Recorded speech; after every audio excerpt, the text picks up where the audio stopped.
Hello दोस्तों, नमस्कार। स्वागत है आप सभी का educational study one YouTube channel पे। तो देखिए दोस्तों, एसएससी जीडी एग्ज़ाम 2023 परीक्षा आपकी शुरू हो चुकी है।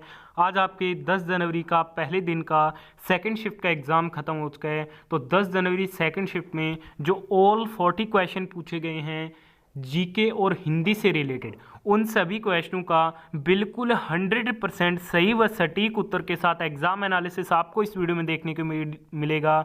वीडियो में बताए गए सभी क्वेश्चन 100% रियल और ऑथेंटिक रहेंगे जो आज आपसे सेकंड शिफ्ट में पूछे गए हैं। इस बात पे वीडियो को लाइक करना तो बनता है, और लाइक करने के साथ साथ आने वाले शिफ्ट के दोस्तों के साथ भी इस वीडियो को जरूर शेयर कीजिएगा। तो चलिए दोस्तों, आज की इस वीडियो को अपने शुरू करते हैं। वीडियो में हम 10 जनवरी सेकंड शिफ्ट में पूछे गए सभी क्वेश्चनों को कवर करेंगे। तो सेकंड शिफ्ट का पहला क्वेश्चन आपसे पूछा गया, भारतीय गणराज्य के संविधान का कौन सा अनुच्छेद व्यक्ति की प्राण एवं दैहिक स्वतंत्रता के संरक्षण से संबंधित है। देखिए दोस्तों, प्राण एवं दैहिक स्वतंत्रता के संरक्षण से जो संबंधित आर्टिकल है वो है अनुच्छेद 21। ठीक है दोस्तों, तो आर्टिकल 21 इस क्वेश्चन का आपका बिल्कुल राइट आंसर था। चलिए इसके बारे में डिटेल से बात करते हैं। अनुच्छेद 21 दो अधिकारों को सुरक्षित करता है, जीवन का अधिकार और व्यक्तिगत स्वतंत्रता का अधिकार। इसके बारे में कुछ इंपॉर्टेंट पॉइंट्स जानते हैं।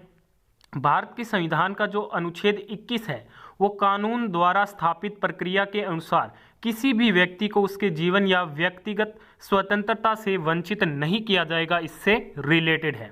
सेकंड क्वेश्चन आपसे पूछा गया, 50 रुपए का नया नोट डैश रंग का है। यानी कि क्वेश्चन में पूछा गया था 50 रुपए का जो नया नोट है वो किस कलर का है। देखिए दोस्तों, 50 रुपए का जो नया नोट है वो आपके फ्लोरोसेंट ब्लू कलर का है। ठीक है दोस्तों, तो फ्लोरोसेंट ब्लू कलर इस क्वेश्चन का आपका बिल्कुल राइट आंसर था। ठीक है, इसके अलावा इस नोट के पीछे हम्पी के रथ की तस्वीर है, और इसके साथ ही इस नोट पर भी स्वच्छ भारत का क्या है, लोगो बना हुआ है। तो ये दो एक्स्ट्रा डिटेल्स मैंने आपको और बताई है, वो भी आप जरूर ध्यान में रखिएगा नेक्स्ट शिफ्ट के एग्जाम के लिए। अगले क्वेश्चन में आपसे पूछा गया कि ओलंपिक में भारत का प्रथम ध्वजवाहक कौन था। देखिए दोस्तों, ओलंपिक में भारत के प्रथम ध्वजवाहक कौन थे, तो ये थे आपके पूर्मा बनर्जी थी। कौन थे? पूर्मा बनर्जी थे। ठीक है, इन्होंने 1920 बेल्जियम के एंटवर्प ओलंपिक में ये ध्वजवाहन किया था। ठीक है, नेतृत्व किया था। तो पूर्मा बनर्जी इस क्वेश्चन का आपको क्या करना था, बिल्कुल राइट आंसर करना था। ये ही ओलंपिक में पहले भारतीय ध्वजवाहक बने थे।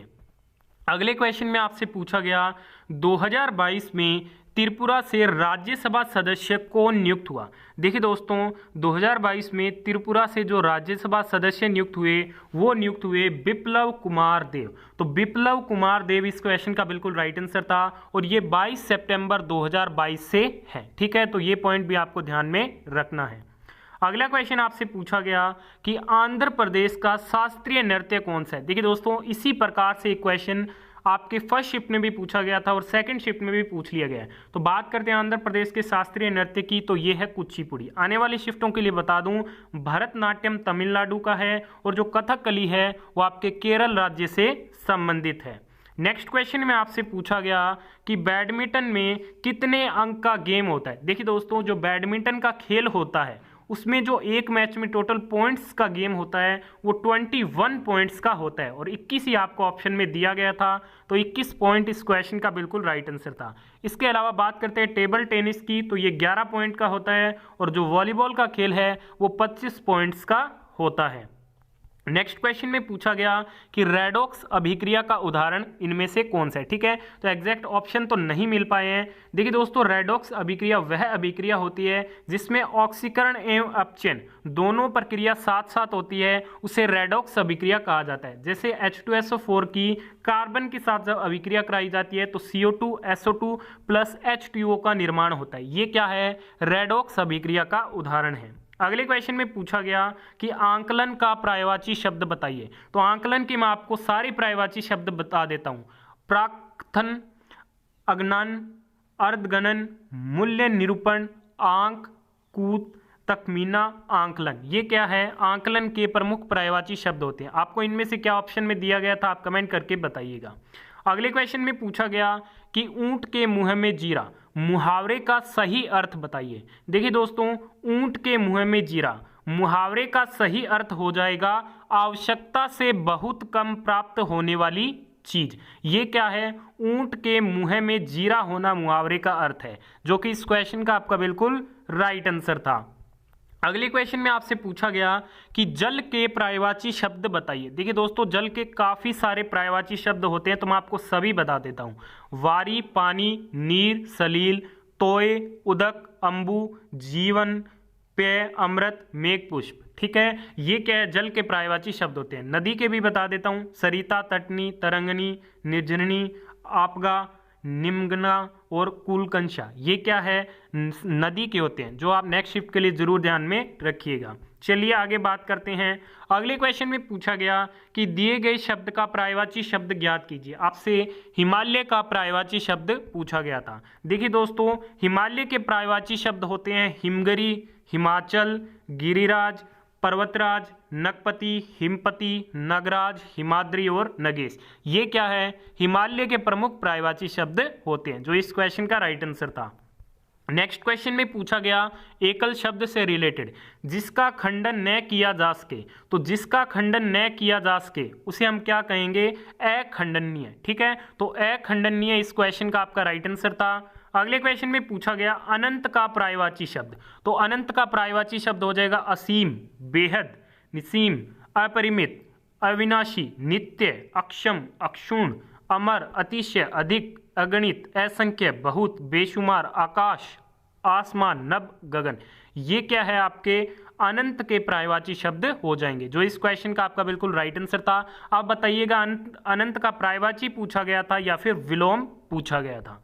अगले क्वेश्चन में आपसे पूछा गया कि डी बालकृष्ण किस वाद्य यंत्र से संबंधित है। देखिए दोस्तों, जो डी बालकृष्ण है वो एक कर्नाटक संगीतकार है, जो मैसूर परंपरा में वीणा बजाते हैं। ठीक है, जो कि आपका राइट आंसर था। और जो यामिनी कृष्ण मूर्ति है वो भरतनाट्यम और कुचिपुड़ी नृत्य की एक भारतीय नर्तकी है। 2001 में भारत सरकार ने कला क्षेत्र में इन्हें पद्म भूषण पुरस्कार से सम्मानित किया था।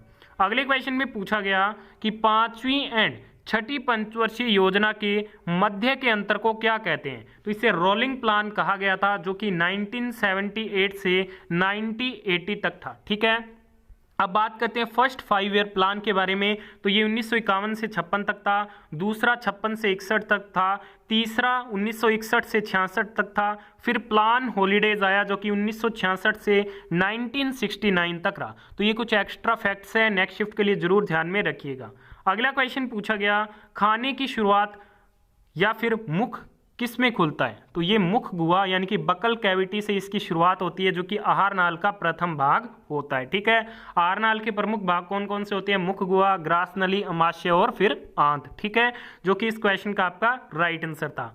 अगले क्वेश्चन में आपसे पूछा गया क्रिमिनल केस कौन सा नहीं है। देखिए ऑप्शन नहीं मिले थे। क्रिमिनल केस के अंतर्गत 2 केसेस आते हैं, एक तो आपराधिक मामले होते हैं और एक सिविल केस होते हैं। ठीक है, आप एग्जैक्ट ऑप्शन बताइएगा, आपको आंसर मिल जाएगा। नेक्स्ट क्वेश्चन में आपसे पूछा गया कि सिविल सेवा में शामिल होने वाले पहले भारतीय कौन थे। तो सिविल सेवा में शामिल होने वाले पहले भारतीय कौन थे? सत्येंद्र नाथ टैगोर थे। ठीक है दोस्तों, तो सत्येंद्र नाथ टैगोर इस क्वेश्चन का आपका बिल्कुल राइट आंसर था। अगले क्वेश्चन में आपसे पूछा गया शिवरात्रि कौन से हिंदी महीने में आती है। देखिए दोस्तों, फाल्गुन के महीने के कृष्ण पक्ष की चतुर्दशी को शिवरात्रि जो त्योहार है मनाया जाता है, जिसे महाशिवरात्रि भी कहा जाता है। ठीक है, तो ये आपका बिल्कुल राइट आंसर था। नेक्स्ट क्वेश्चन में पूछा गया कि स्किल इंडिया की अध्यक्षता किसने की। ठीक है, इस प्रकार से क्वेश्चन था कि दोस्तों ये एग्जैक्ट क्वेश्चन नहीं मिल पाया है। ये जो स्किल इंडिया था, ये जो कैंपेन शुरू हुआ था, नरेंद्र मोदी जी ने लॉन्च किया था 15 जुलाई 2015 को, जो कि स्किल इंडिया और national skill development mission of India के अंतर्गत आता है। ठीक है, तो आप एग्जैक्ट क्वेश्चन बताइएगा। ठीक है, क्या क्वेश्चन पूछा गया था। अगले क्वेश्चन में आपसे पूछा गया कम्युनिस्ट पार्टी ऑफ इंडिया के अध्यक्ष कौन है। तो बिनोय विश्वम ये क्या इसके अध्यक्ष थे और इसे 26 दिसंबर 1925 में स्थापित किया गया था। अगले क्वेश्चन में आपसे पूछा गया कि तमिलनाडु के तट पर सर्वाधिक वर्षा कब होती है। तो तमिलनाडु के तट पर जो सर्वाधिक वर्षा होती है वो अक्टूबर नवंबर महीने में होती है। तमिलनाडु तट पर अक्टूबर और नवंबर महीने में सामान्य से अधिक भारी वर्षा होती है, जबकि दक्षिणी पश्चिम मानसून अक्टूबर की पहली 2 सप्ताह में भारी वर्षा का एक बड़ा हिस्सा लेकर आता है। बंगाल की खाड़ी से नमी की निरंतर आपूर्ति के साथ असामान्य रूप से सक्रिय उत्तर पूर्व मानसून अक्टूबर के अंत से उच्च वर्षा का मुख्य कारण रहा है। ठीक है दोस्तों, तो इस क्वेश्चन का आपका राइट आंसर था अक्टूबर नवंबर। अगला क्वेश्चन पूछा गया, देखिए दोस्तों ये क्वेश्चन कंफर्म नहीं है, पूछा गया था या फिर नहीं पूछा गया था, आपको करा देता हूं। भारतीय संविधान का अनुच्छेद 35 किससे संबंधित है? तो भारतीय संविधान के भाग 3 में अनुच्छेद 12 से 35 तक मौलिक अधिकारों का वर्णन किया गया है। अनुच्छेद 35 में स्पष्ट किया गया है कि यह अनुच्छेद केवल संसद को कुछ विशेष मौलिक अधिकारों को प्रभावी बनाने के लिए कानून बनाने की शक्ति प्रदान करता है। यह अधिकार राज्य विधानमंडल को प्राप्त नहीं है। ठीक है, तो ये इसके बारे में हमने डिटेल से कवर कर लिया। तो आज की सेकंड शीट में पूछे गए सभी क्वेश्चनों का एग्जाम एनालिसिस कर दिया गया है। आपने इस वीडियो को यहाँ तक देखा, बहुत बहुत धन्यवाद। वीडियो पसंद आई तो प्लीज वीडियो को लाइक शेयर और चैनल को सब्सक्राइब जरूर कीजिएगा। PDF फाइल टेलीग्राम चैनल पर मिल जाएगी, लिंक वीडियो के डिस्क्रिप्शन बॉक्स में गिवन है। धन्यवाद।